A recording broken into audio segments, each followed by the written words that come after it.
The ocean looked different that evening, as if it held secrets beneath its darkening surface. The waves rolled in with a rhythm that felt almost deliberate, and the sky transformed into shades of amber and violet that seemed too perfect to be real. It was the kind of sunset that demanded to be captured, the kind that made people believe in something larger than themselves. For Marlowe and Cecily Hargrove, it was supposed to be just another beautiful moment in what had already been the most beautiful week of their lives. They had been married for exactly 9 days. The Clermont Bay resort sat perched on a stretch of coastline that tourism brochures described as untouched paradise. The resort itself was modest but charming, with whitewashed walls and blue shutters that complemented the endless expanse of sea beyond. Guests came here to disappear from the world for a while, to let the sound of the surf replace the noise of everyday life. The Hargroves had chosen this place carefully, saving for months to afford even a single week in what they considered luxury. Room 12 had become their sanctuary, a small universe where everything was new and everything was possible.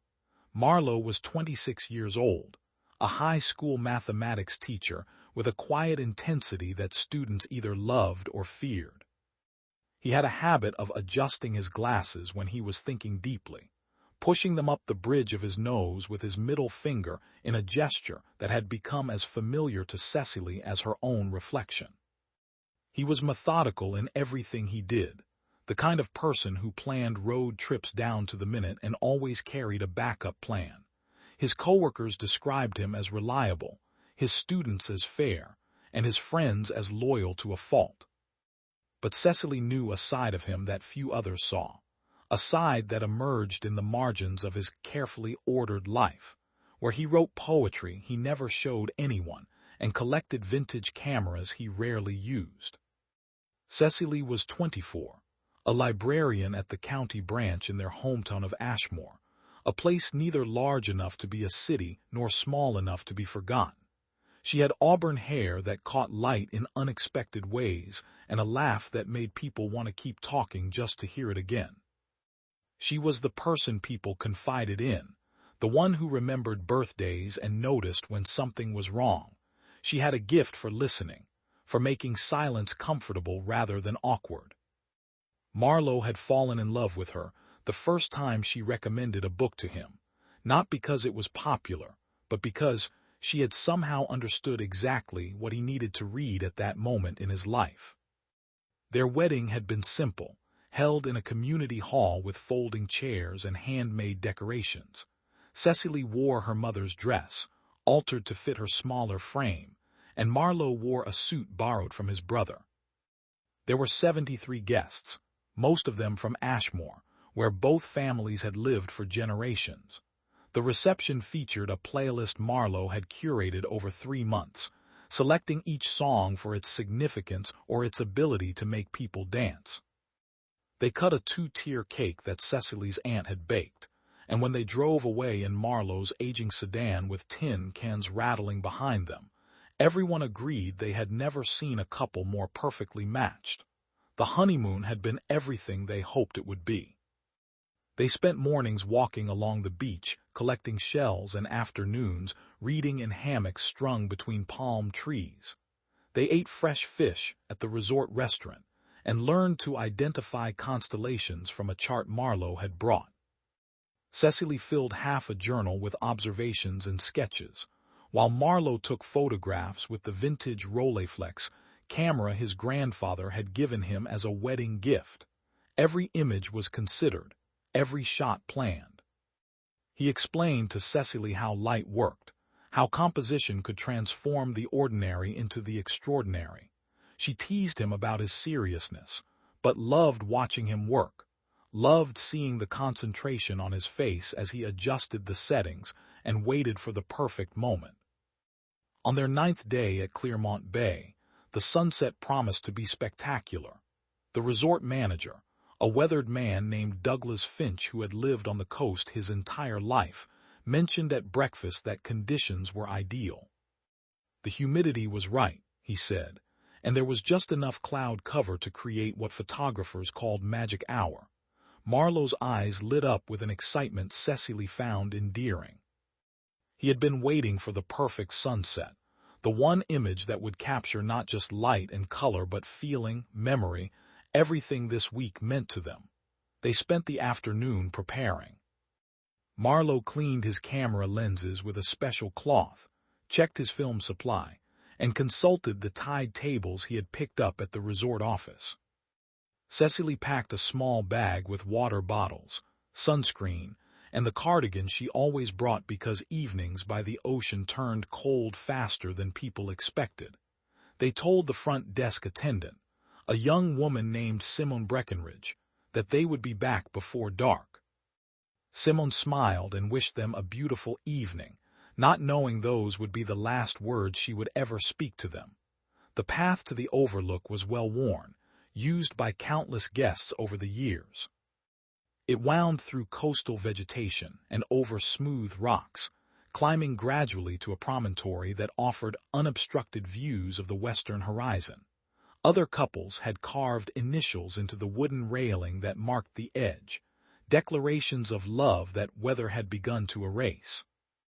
The walk took approximately 20 minutes at a leisurely pace, longer if you stopped to examine the tide pools or watch the seabirds that nested in the cliffs.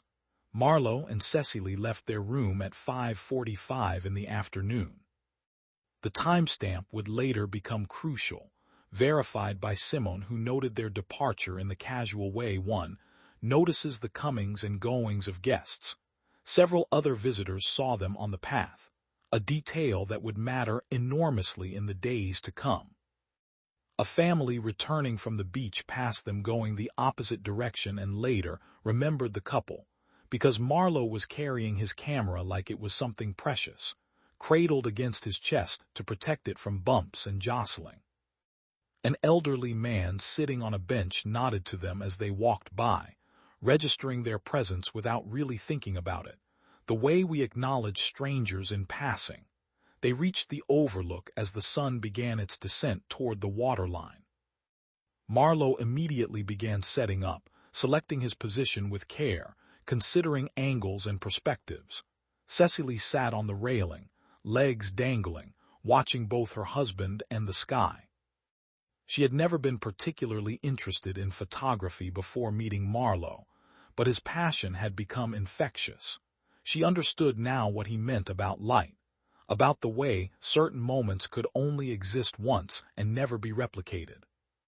The beauty of that evening became a kind of torture in retrospect, something that should have been purely joyful transformed into the last known moment of normalcy. The sun did exactly what Douglas Finch had predicted, painting the sky in layers of color that seemed almost artificial in their intensity. Marlowe worked quickly but deliberately, advancing the film in his camera, adjusting the aperture, capturing frame after frame. Cecily watched him, smiling, occasionally offering commentary that made him laugh. To anyone observing from a distance, they would have appeared exactly as they were, two people completely absorbed in each other and the world around them. What happened next would become the subject of endless speculation, countless theories, and ultimately an obsession for investigators who could find no logical explanation. At some point between 6:15 and 6:45 that evening, Marlowe and Cecily Hargrove simply ceased to exist in any verifiable way. They did not return to the resort. They did not check out of their room. They did not call anyone or send word or leave any indication of their intentions. When they failed to appear for dinner, the restaurant staff assumed they had decided to eat elsewhere or had lost track of time. The resort had a relaxed atmosphere, and guests often changed plans without notice. But when night fell completely and their room remained dark, Simone began to feel a flutter of concern. She knocked on the door of room 12 at 9:30, received no answer, and used her master key to check inside. Everything was exactly as the Hargroves had left it. Cecily's journal lay open on the nightstand, her handwriting filling the page with observations about the quality of morning light. Marlowe's clothes were folded neatly in the dresser. Their suitcases sat side by side in the closet, Toiletries lined the bathroom counter. 2 books marked with bookmarks waited on the bedside table. The scene suggested people who intended to return momentarily, not people who had decided to leave. Simone informed Douglas Finch, who initially dismissed the concern as premature. Young couples on honeymoon sometimes lost themselves in the moment, he reasoned. They might have decided to walk along the beach, to lie on the sand and count stars. He had managed the resort for 18 years and had learned that guests rarely appreciated being worried about unnecessarily. But Simone insisted something felt wrong, and her instinct proved impossible to ignore. At 10:15, Douglas walked the path to the overlook himself, carrying a flashlight that cut through the darkness in a narrow beam. The overlook was empty. The wooden railing showed no signs of disturbance. The ground bore footprints, but the soft earth and constant foot traffic made it impossible to determine which prints belonged to the Hargroves and which to other visitors. Douglas called out their names, hearing his own voice swallowed by the sound of waves against rock. He swept the flashlight beam across the cliff face, looking for anything unusual, finding nothing. He returned to the resort and contacted local authorities. The police arrived within an hour, 2 officers from the nearest town of Bridlemark, a fishing community 20 miles inland. They conducted a preliminary search of the overlook and surrounding area, finding no evidence of accident or foul play. The cliff face, while steep, was not sheer, and a fall would likely have left some trace, some disturbance in the vegetation or marks in the earth. They found none. They interviewed Douglas and Simone, learning about the couple's departure time and their stated intention to photograph the sunset.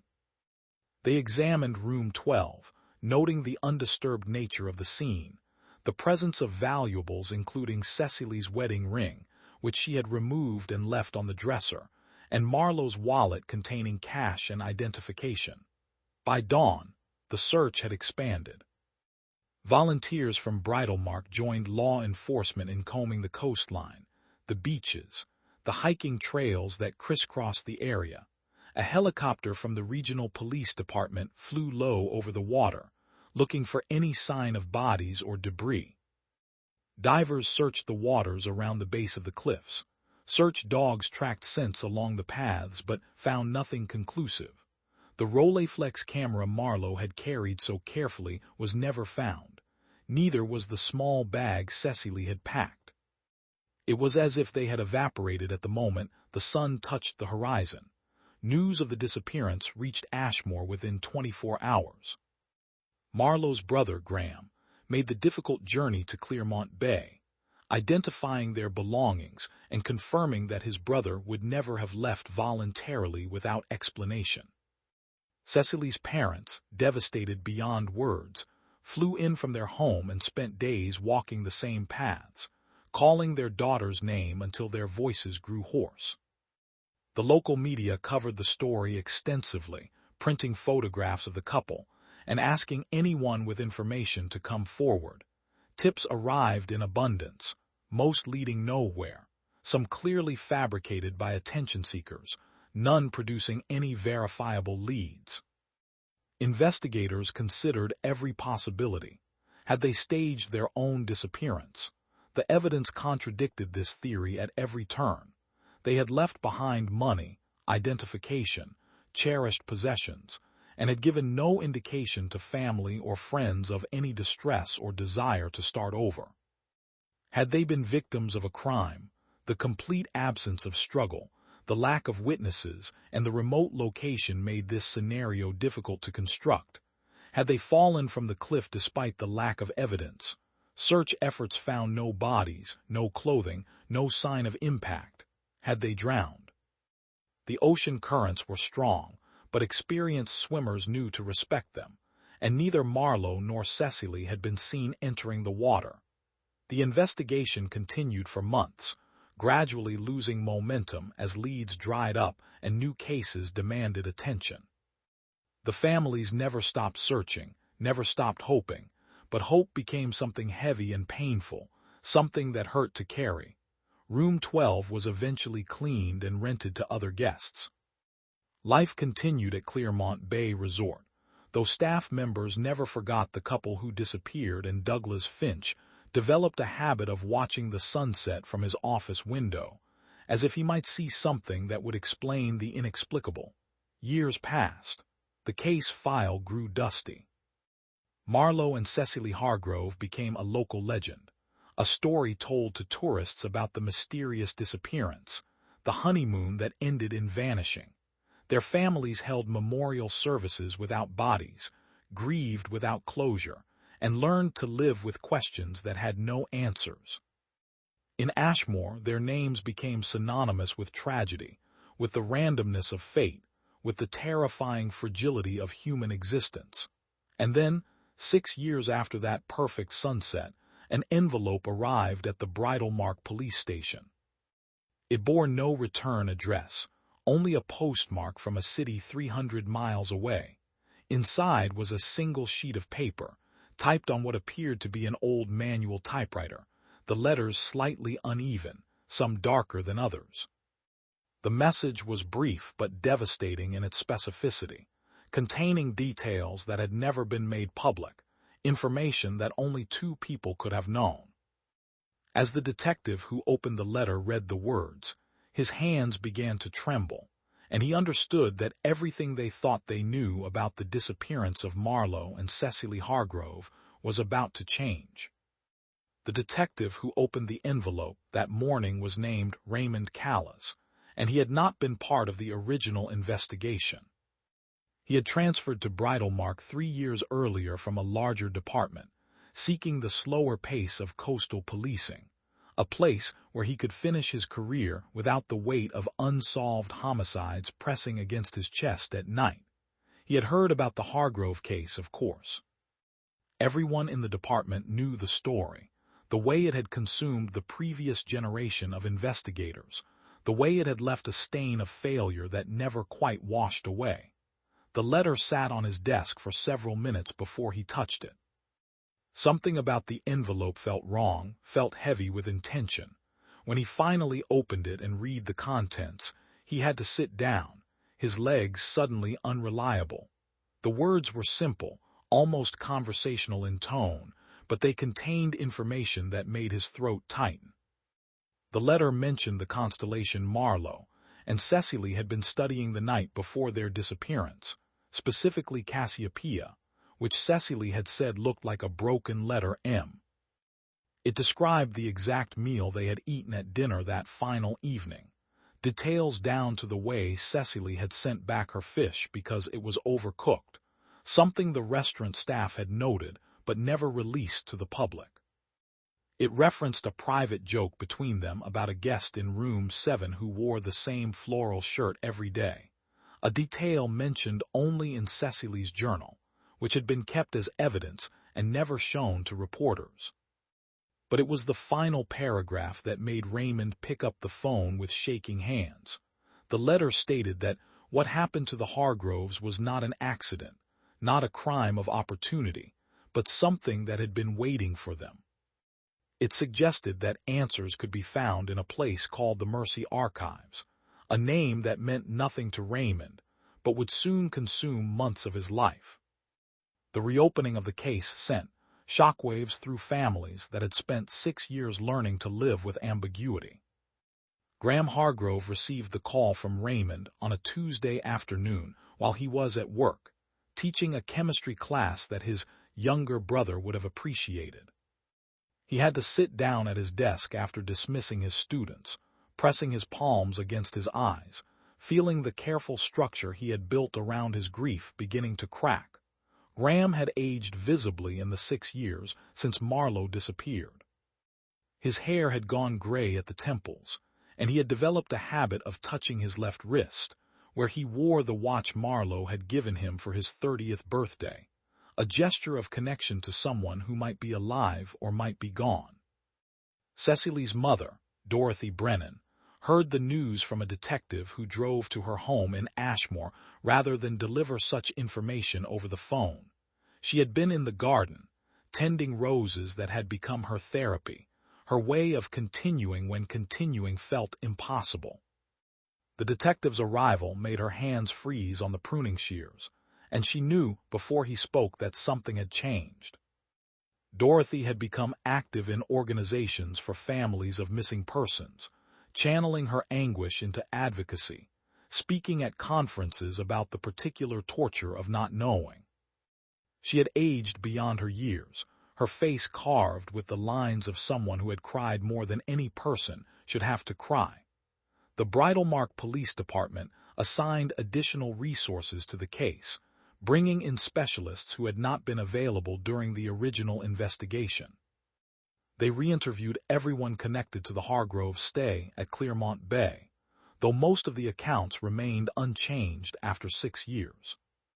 Douglas Finch, now retired from managing the resort, sat across from Raymond in an interview room that smelled of old coffee and described again the evening he had walked to the overlook, his flashlight cutting through darkness, finding nothing.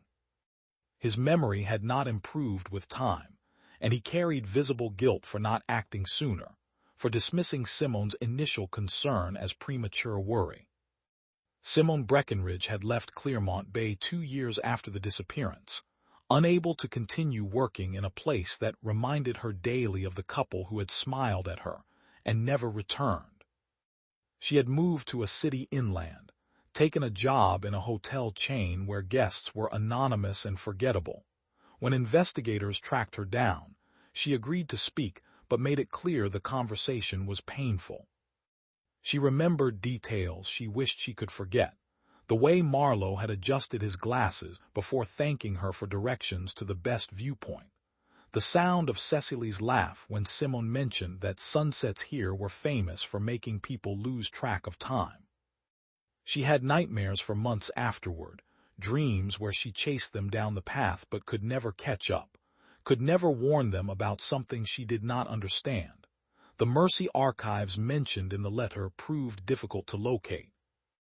No official records existed under that name in any accessible database. Raymond spent weeks following leads that evaporated, contacting historians and librarians, searching through old newspapers and municipal records. It was Cecily's former colleague at the Ashmore County Library, a researcher named Petra Voss, who finally identified a possible connection. The Mercy Archives had been an informal name for a collection of maritime records kept by a private historical society on the coast, documents related to shipwrecks, disappearances, and unexplained incidents along a stretch of coastline that included Clearmont Bay. The Historical Society operated out of a converted lighthouse, its collection maintained by volunteers and funded through modest donations. The curator, an elderly woman named Iris Templeton, had devoted 40 years to preserving stories that official histories often overlooked. When Raymond visited, explaining the nature of his inquiry, she led him through rooms filled with filing cabinets and boxes, the accumulated memory of the ocean's darker moments. She had heard of the Hargrove case, but had never connected it to the materials in her care. Together, they began searching for anything that might explain the letter's reference. What they found took 3 days of methodical examination. Buried in a collection of incident reports from the 1960s and 70s were accounts of other disappearances along the same stretch of coast, incidents that had been investigated and ultimately dismissed as accidents or natural causes. A couple vanished while hiking in 1968, their car found abandoned, their belongings suggesting they had intended to return. A solo photographer disappeared in 1974, last seen heading toward the coastal cliffs with camera equipment. A pair of graduate students researching coastal erosion vanished in 1981, their notes and equipment found scattered on the beach. None of these cases had been connected because they occurred years apart, in slightly different locations, and under circumstances that appeared distinct. But when Raymond laid out the timeline, a pattern emerged that made his skin prickle.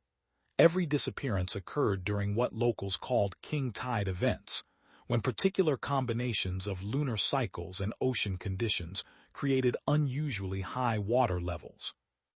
Every victim had been involved in some form of documentation, carrying cameras or research equipment, and in several cases, witnesses reported that the missing individuals had mentioned seeing something unusual before they vanished, something they wanted to photograph or investigate further. The accounts were vague, often dismissed as the misremembered details of people trying to make sense of tragedy, but the consistency was striking. Raymond brought this information back to his department, presenting it to his superiors and to the families. The implications were disturbing without being clear, suggesting something systematic without identifying a perpetrator or motive. Graham Hargrove listened to the presentation with his jaw clenched, processing information that raised more questions than it answered. Dorothy Brennan asked repeatedly whether this meant her daughter had been targeted, whether Cecily had been in danger before they ever arrived at Clermont Bay. Raymond could not provide satisfying answers because he did not have them. The investigation expanded to include coastal geologists, experts in tidal patterns, and academics who specialized in maritime phenomena. They examined the specific conditions present on the evening Marlowe and Cecily disappeared, confirming that it had indeed coincided with an exceptional king tide. They studied the cliff structure, looking for hidden caves or passages that might be revealed only during certain water levels.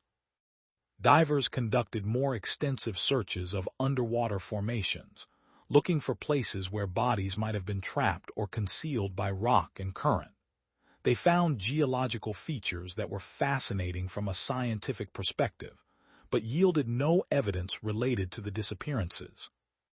Meanwhile, the letter itself underwent extensive analysis. Forensic experts examined the paper, the typewriter impressions, the envelope, searching for any trace of the sender. The paper was common, available at any office supply store. The typewriter was likely an older manual model, possibly a Remington or Royal from the 1970s or 80s, but without the actual machine, identification remained speculative. The postmark indicated the letter had been mailed from a city large enough that tracking it to a specific location was virtually impossible. There were no fingerprints, no DNA, no identifying marks.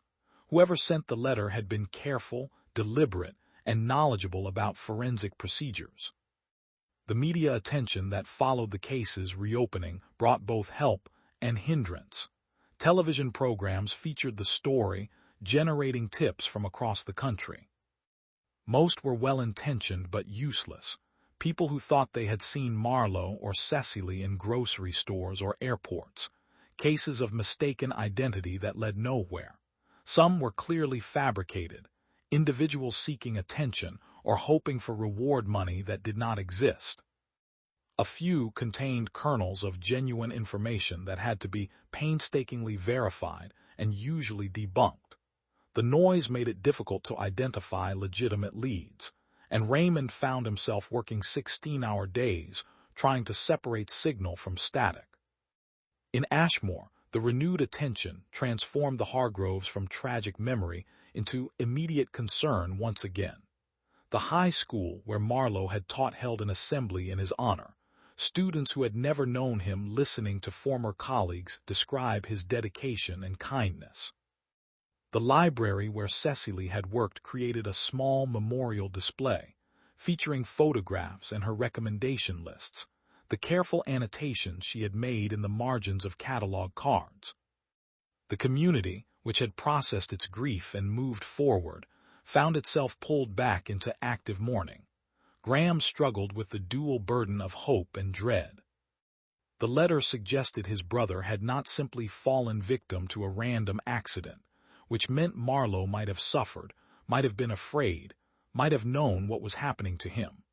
But it also suggested that answers existed, that the void of not knowing might finally be filled. He took a leave of absence from teaching, unable to focus on lesson plans and grading when every moment felt weighted with possibility. He stayed with his parents, who had aged into fragility, their grief having hollowed them out over the years. Dorothy threw herself into the investigation with renewed energy that worried her remaining family members. She contacted every person mentioned in the historical records, tracking down relatives of previous disappearance victims, looking for connections that might have been missed. She created charts and timelines, filling the walls of her study with information that would have overwhelmed a trained investigator. Her husband, Cecily's father Michael, watched with concern as his wife consumed herself with details, barely eating, sleeping only when exhaustion forced her to stop. He understood the compulsion, shared the need for answers, but feared what the search was costing her. The families of the other disappearance victims, contacted after decades of silence, reacted with a mixture of gratitude and anguish. Some had made peace with their losses in whatever way peace could be made, and the reopening of old wounds felt cruel. Others had never stopped wondering, never stopped hoping, and the possibility of explanation felt like oxygen after years of suffocation. A woman named Elaine Moss, whose brother had vanished in 1974, met with Raymond and spoke for 3 hours about the photographer who had been obsessed with capturing the perfect image of storm waves, who had mentioned strange lights visible only at certain times, who had vanished as completely as if the ocean had swallowed him whole. The investigation continued through seasons, through the bureaucratic frustrations of limited resources and competing priorities. Raymond became increasingly isolated within his department, viewed by some colleagues as obsessed, wasting time on a case that had defeated better investigators. But he could not let go, could not ignore the pattern that seemed increasingly clear, even as its mechanism remained mysterious. He spent his off hours reading everything he could find about coastal phenomena, about rip currents and rogue waves, about the psychology of mass hysteria and the history of maritime legends. He became the department's resident expert on a case that refused to resolve. New technologies offered possibilities that had not existed during the original investigation. Advanced satellite imagery allowed researchers to examine the coastline with unprecedented detail, identifying features invisible to the naked eye. Ground-penetrating radar was deployed along the cliff paths, searching for hidden spaces or buried evidence. Cold case DNA databases were checked against unidentified remains found anywhere along the coast in the relevant time period. Each avenue required time, funding, and patience, resources that were always in short supply. 2 years after the letter arrived, a breakthrough came from an unexpected direction. A graduate student in oceanography named Marcus Webb was studying sediment patterns along the Clermont Bay coast for his dissertation when he noticed anomalies in the geological record. At specific intervals, roughly every 7 to 9 years, there were disturbances in the sediment layers that suggested sudden and significant water displacement, events that did not correspond to any recorded storms or seismic activity. The pattern went back at least a century, possibly longer, and the timing aligned with several of the documented disappearances. Marcus brought his findings to his advisor, who recognized the potential significance and contacted the Bridle Mark Police Department. Raymond traveled to the university to review the research, sitting in a cramped office while Marcus explained sedimentary analysis and showed him charts that looked like abstract art. The implications were extraordinary if the correlation was real. Something was causing periodic disturbances in the ocean water at that specific location, events powerful enough to leave geological traces, but invisible to conventional observation. The university organized an expedition to place monitoring equipment along the coastline, sensors that would detect changes in water pressure, temperature, and movement. The equipment was expensive, the deployment complicated by tidal conditions and weather, but funding materialized from sources interested in both the scientific and investigative aspects of the project.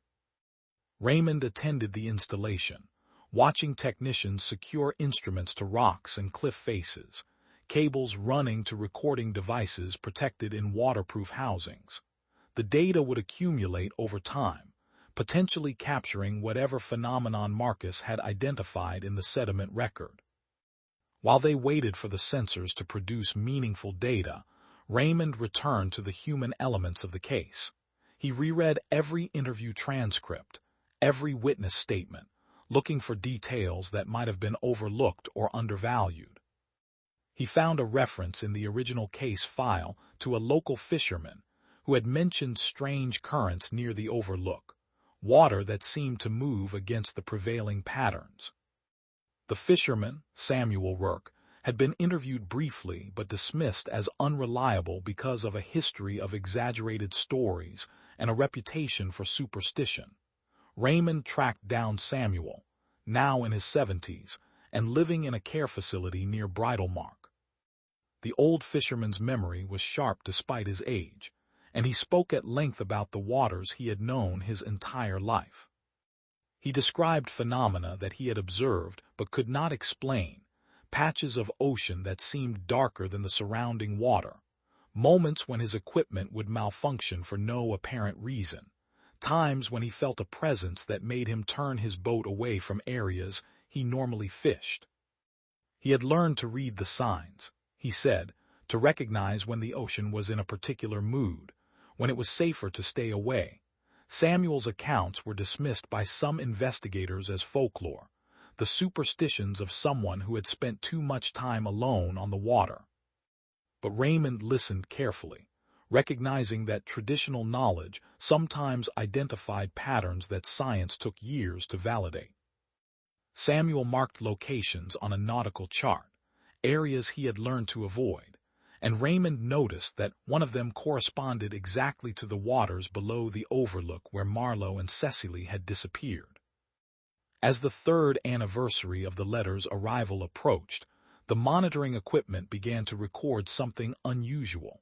The sensors detected irregular pressure changes in the water column, fluctuations that did not match any known natural pattern. The changes were subtle, easy to miss without sophisticated equipment, but they occurred with periodic consistency. Marcus and his team analyzed the data, consulting with experts in fluid dynamics and oceanography, trying to develop a hypothesis that would explain the observations. Then, during a king tide event in late autumn, the sensors recorded a dramatic spike in activity. Water pressure changed rapidly, temperature dropped significantly in a localized area, and acoustic monitors detected sounds that resembled deep structural groaning, as if the Earth itself was shifting. The event lasted approximately 40 minutes before returning to baseline, leaving the research team both excited and unsettled. They had captured evidence of something real, something measurable, but understanding what it meant remained elusive. Raymond was on the coast when the data came in, having made a habit of visiting during king tides, watching the water as if it might offer explanation. He stood at the overlook where Marlowe had last been seen, feeling the spray of unusually high waves against the rocks below, thinking about two people who had come here to capture beauty and instead vanished into mystery. The wind was strong enough to make standing difficult, and he understood how quickly conditions could change, how a place that seemed safe could transform into something dangerous. The breakthrough that would finally provide answers came not from technology or research, but from the ocean itself. 3 months after the recorded anomaly, during a particularly severe winter storm, the extreme wave action exposed something that had been buried in the sediment at the base of the cliffs. A local resident walking the beach after the storm passed noticed what appeared to be metal protruding from the sand.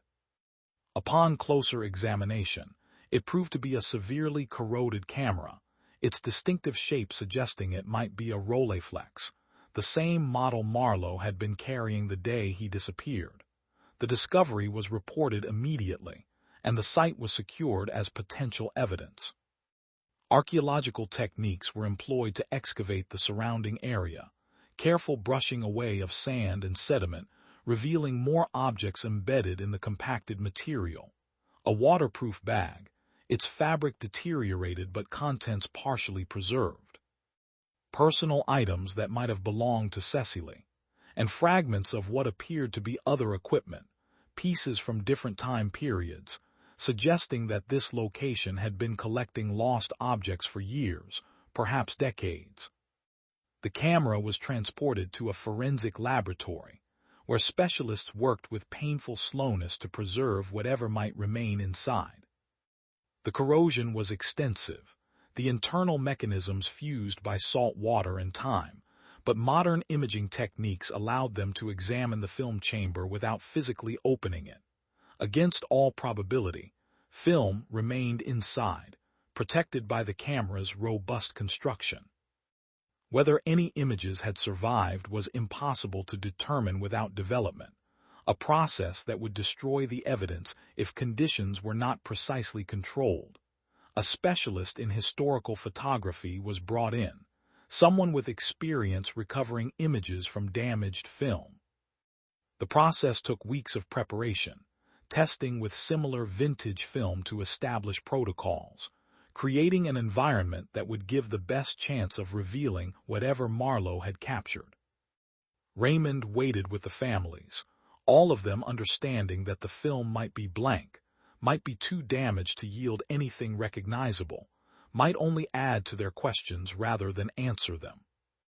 When the development finally occurred, in a darkroom configured specifically for this purpose, the first images to emerge showed exactly what everyone expected: beautiful sunset photographs, the kind of pictures any honeymooning couple might take. The composition was careful, the exposure correct despite the challenging light conditions, evidence of Marlowe's skill and patience.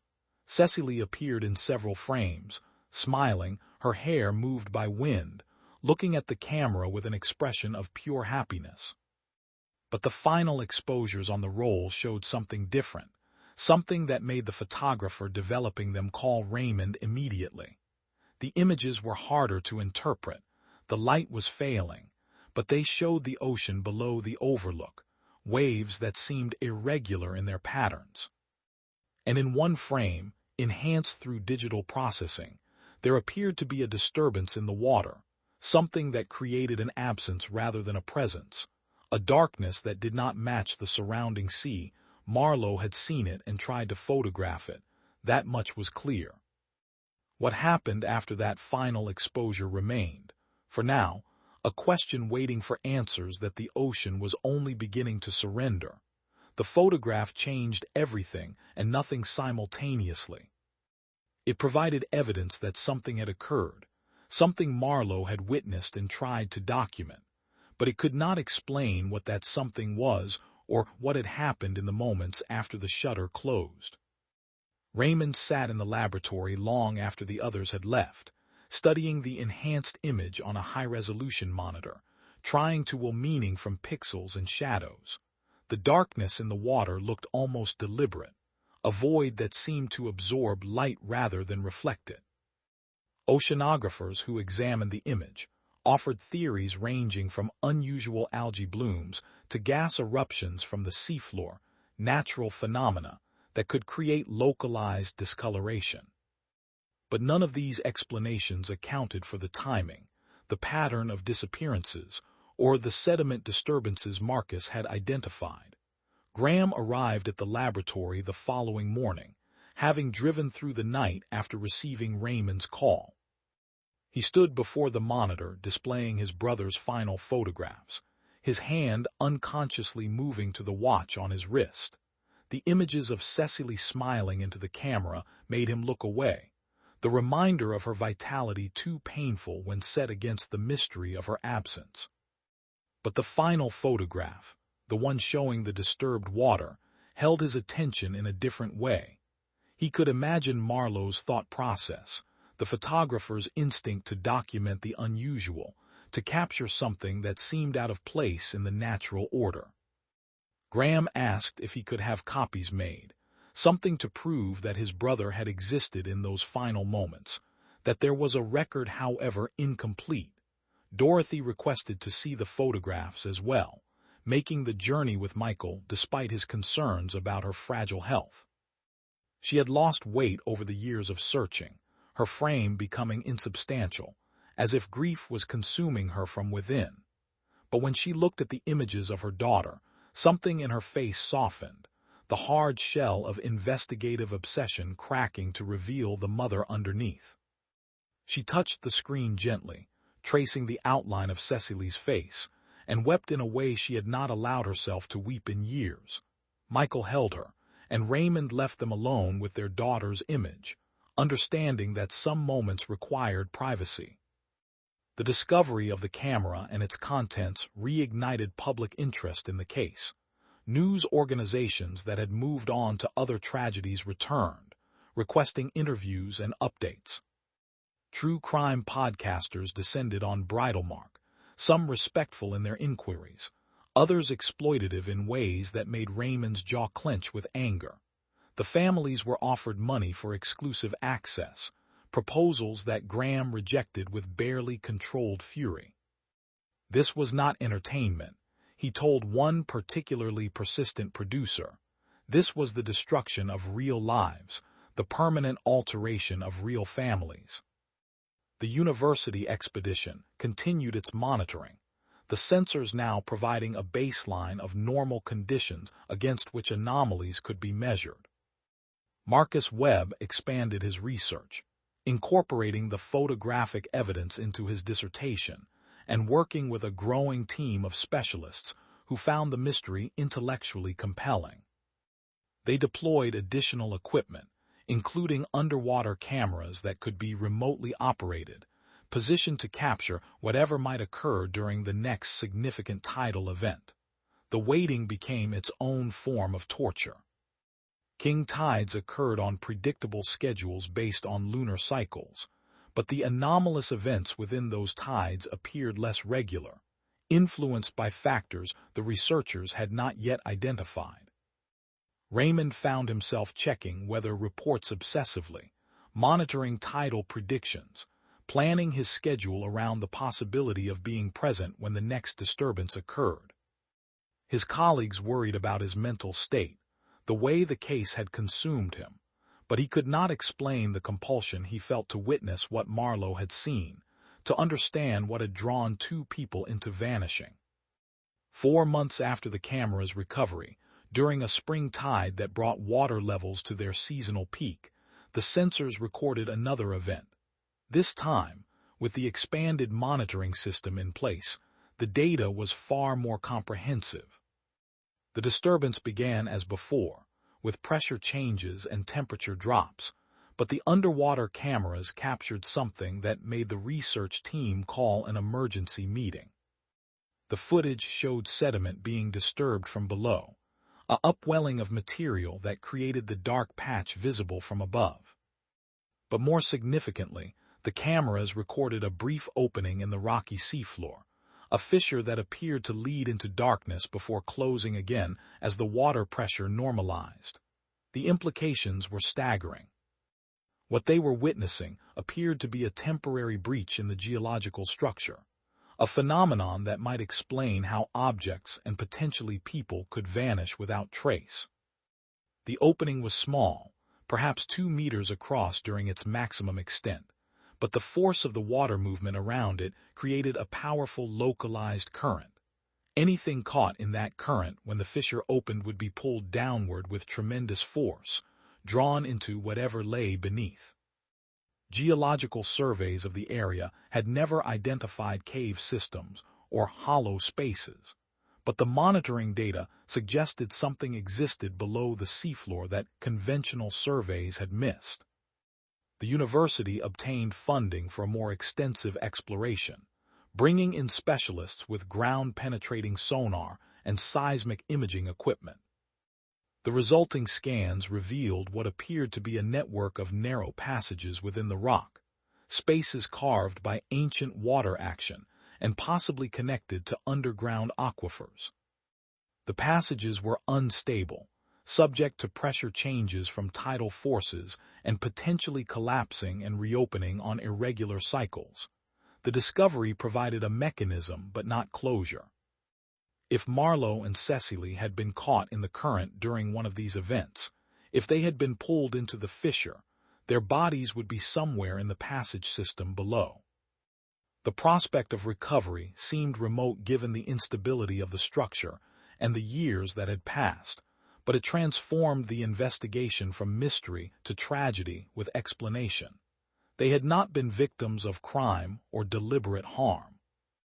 They had been in the wrong place at a moment when the earth itself opened beneath them, a convergence of circumstances so unlikely that it seemed almost cosmically cruel.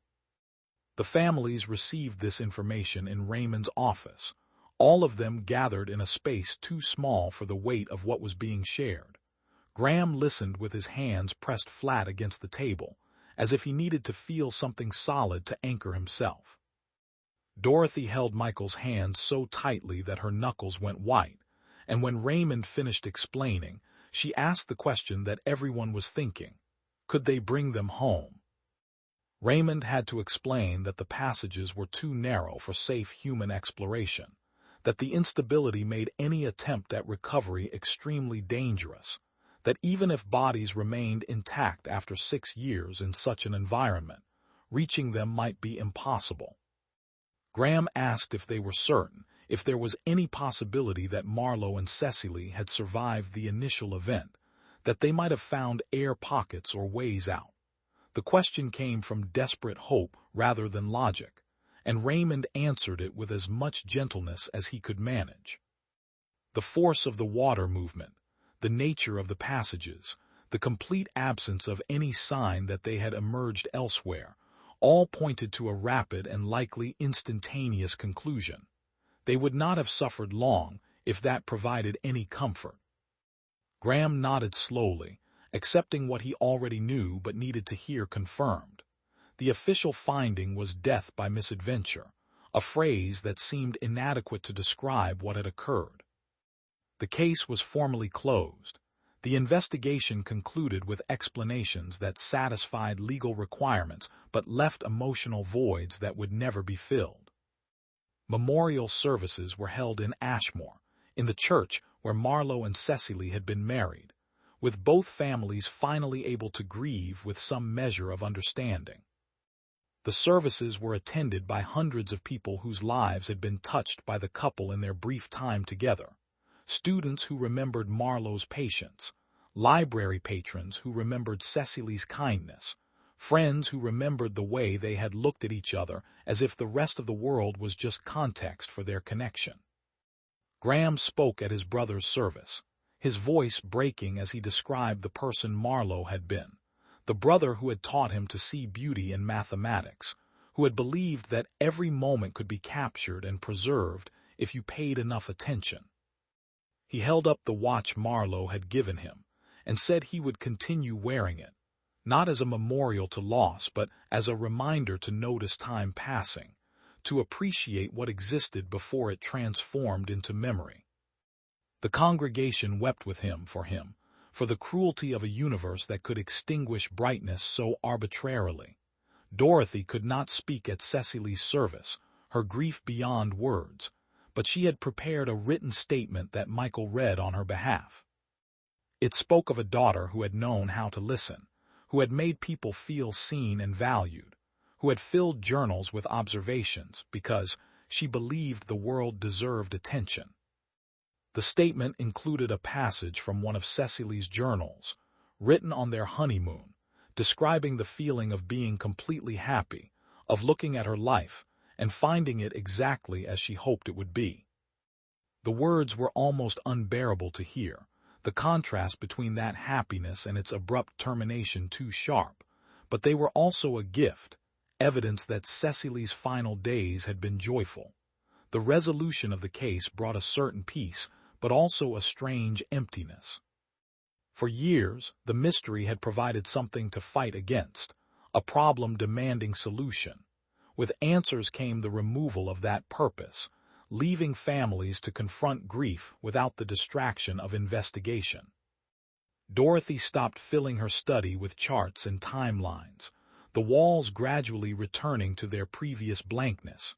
She returned to her garden, to her roses, finding in their seasonal cycles a kind of comfort.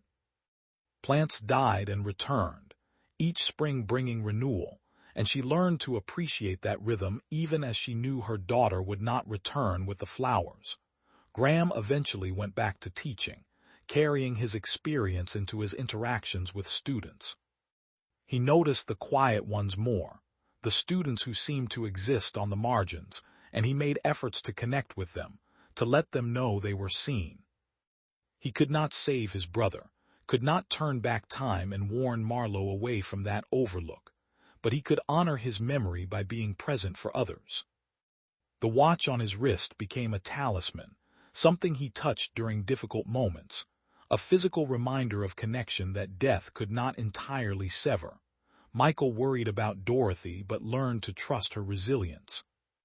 She had been broken by Cecily's disappearance, shattered in ways that seemed irreparable, but she had also proven capable of continuing, of finding reasons to wake each morning even when waking seemed pointless.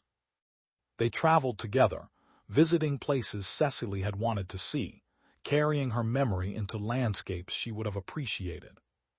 They took photographs compulsively, documenting everything, and Michael understood this was Dorothy's way of keeping their daughter present, of showing her the world she had been denied. Raymond continued his work in Bridlemark, returning to the routine cases that filled most days in a small coastal department. But the Hargrove case had changed him, had reminded him why he had become a detective in the first place.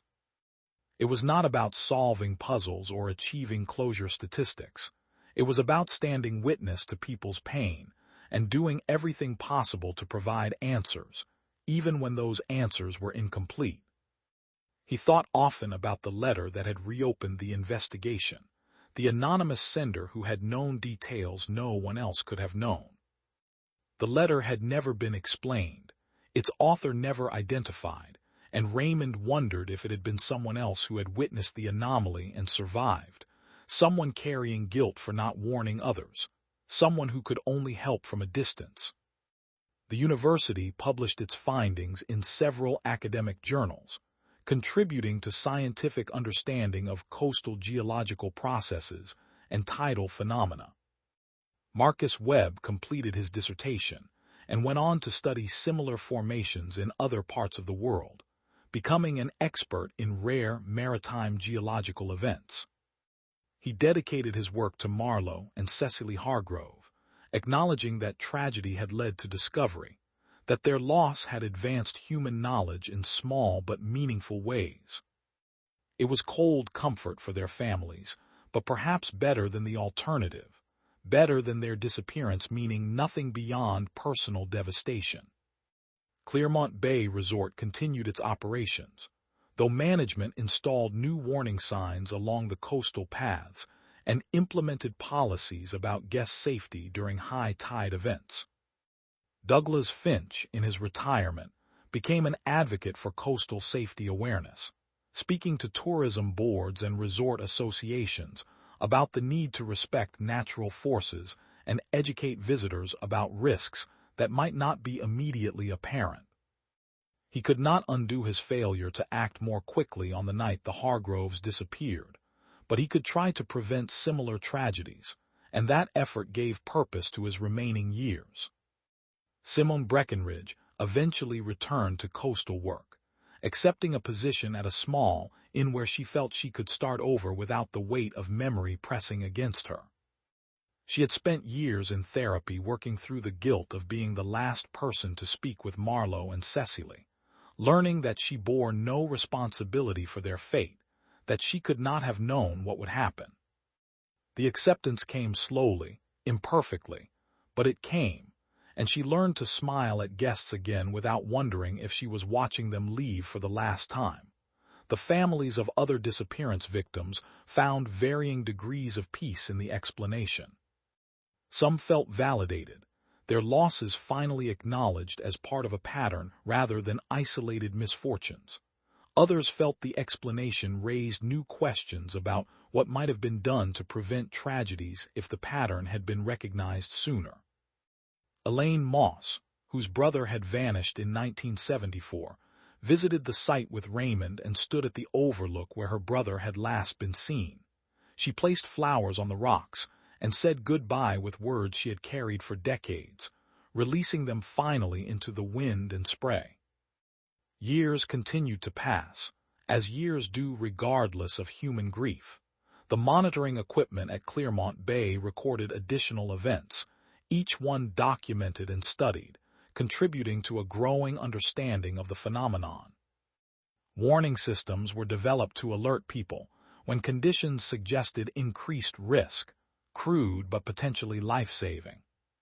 The technology would not help Marlo and Cecily, would not bring back anyone already lost, but it might protect future visitors who came seeking beauty and found themselves too close to forces beyond their control. Graham married eventually, finding love with a woman who understood that part of his heart would always belong to his lost brother. They named their son Marlo, ensuring the name continued, that the teacher and photographer and poet who had vanished lived on at least in memory and continuation. Young Marlo would grow up hearing stories about the uncle he never met, would learn to see the world through slightly different eyes because of tales about someone who had believed beauty was worth pursuing even at risk. Dorothy and Michael grew old together, their grief becoming part of them rather than something external they carried. On anniversaries and birthdays, they would look at photographs and tell stories, keeping Cecily present in the only way available to them. Dorothy finally published some of Cecily's journal entries, creating a small book that celebrated her daughter's observations and insights. The book found a modest audience among people who appreciated careful attention to the world, and the knowledge that Cecily's words reached others provided Dorothy with comfort she had not expected to find. Raymond retired from the Bridal Mark Police Department after 30 years of service, the Hargrove case remaining the one he thought about most often despite hundreds of others he had worked. He kept copies of Marlo's photographs in his home office, including the final image of disturbed water, looking at them sometimes and thinking about the fragility of human plans, the way an instant could transform everything. He had learned through this case that closure was not a destination but a process, that some questions would never be fully answered, and that the work of healing was individual and ongoing. The ocean continued its rhythms, indifferent to human tragedy, following patterns established over millennia. The fissure opened and closed on its schedule, responding to forces of tide and pressure and geological stress. It would continue long after everyone who remembered Marlo and Cecily Hargrove had themselves passed into memory. But the story of their disappearance became part of the local history, a cautionary tale told not to frighten, but to remind people of their smallness in the face of natural forces, of the importance of respecting what they did not fully understand. On the 10th anniversary of the disappearance, a memorial was erected at the Overlook, a simple bronze plaque that bore their names and dates, and a line from one of Cecily's journal entries. "The beauty we witness is borrowed time made visible." Graham attended the dedication with his young son, explaining to the boy that his uncle had loved this place, had come here seeking something worth preserving, had found it and been taken by forces beyond anyone's control. Young Marlo touched the plaque with small fingers and asked if beauty was worth dying for, and Graham had to think carefully before answering that it was worth living for, which was what his brother had been doing right up until the moment living stopped. The families would carry their loss forward because that was what humans did, what they had no choice but to do. They would wake and work and love other people, and find reasons to laugh despite the permanent absence of people who should have been there to share those moments. They would survive because survival was not optional, and they would find meaning because meaning was necessary, even when it had to be constructed from fragments and memories and photographs that showed someone smiling into a camera, unaware that the next moment would be their last. The story of Marlowe and Cecily Hargrove became one of those tales that gets told and retold, details shifting slightly with each telling, the specifics less important than the emotional truth at its center. It was a story about love interrupted, about beauty and danger existing in the same breath, about the way life could be extinguished without warning or mercy. But it was also a story about persistence, about families who refused to stop searching, about investigators who worked years without guarantee of answers, about communities that held space for grief and celebrated lives even when those lives ended too soon. Raymond thought sometimes about the letter, the anonymous message that had changed everything, and wondered if he would ever know who sent it or why. He had theories, suspicions about survivors who could not come forward for reasons he might never understand, but theories were all they would ever be. What mattered was that the letter had arrived when it did, had provided the push needed to look deeper, to find explanations that brought at least partial peace to families who deserved it. Standing at the overlook years after everything had been explained and processed and memorialized, watching the sun descend toward the horizon in shades of amber and violet that seemed too perfect to be real, Raymond understood what had drawn Marlowe here with his camera, what had made Cecily smile into that lens with such complete happiness. The world offered moments of transcendent beauty, instants when everything aligned and the ordinary became extraordinary. Those moments were worth witnessing, worth documenting, worth remembering. They were also, as Marlowe and Cecily had learned, temporary and dangerous and beyond human control. The ocean kept its secrets even as it surrendered some. Bodies had not been recovered, would likely never be recovered from passages too narrow and unstable for safe exploration. But knowing how and why provided something, transformed disappearance from mystery into tragedy with explanation. It was not enough, would never be enough, but it was what they had, and they made it sufficient because they had no alternative. Graham stood beside Raymond at the overlook, his son between them, all three watching the light change. Young Marlowe pointed at the way the sun painted the water, asked if they could take a picture, and Graham smiled at the request, at the inheritance of attention his brother had passed forward without knowing.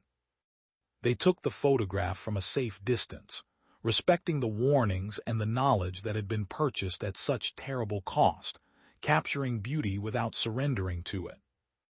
The memorial plaque gleamed in the fading light, reflecting sunset colors across bronze, bearing names that would outlast everyone present. Marlowe and Cecily Hargrove had come here seeking beauty and found it and been consumed by it, and lived on anyway in memory and story, and the lives they had touched before vanishing. They were gone but not erased, absent but not forgotten, lost but somehow still present in the ways people spoke their names and shared their story and learned from their tragedy. As darkness gathered and the three figures turned away from the ocean, the waves continued their endless rhythm below, indifferent and eternal. The fissure would open again, would close again, would wait in darkness until conditions aligned for its next appearance. But the living walked away, carrying their knowledge and their grief and their determination to witness beauty without being destroyed by it, to love fully while accepting impermanence, to honor the lost by continuing forward into whatever came next. The ocean could not teach them this, could only demonstrate through tragedy what they already knew but often forgot, that life was brief and precious, and worth celebrating precisely, because it ended, sometimes suddenly, sometimes without warning, but always with the possibility that the moments before the end had been filled with exactly the beauty that made being alive worthwhile.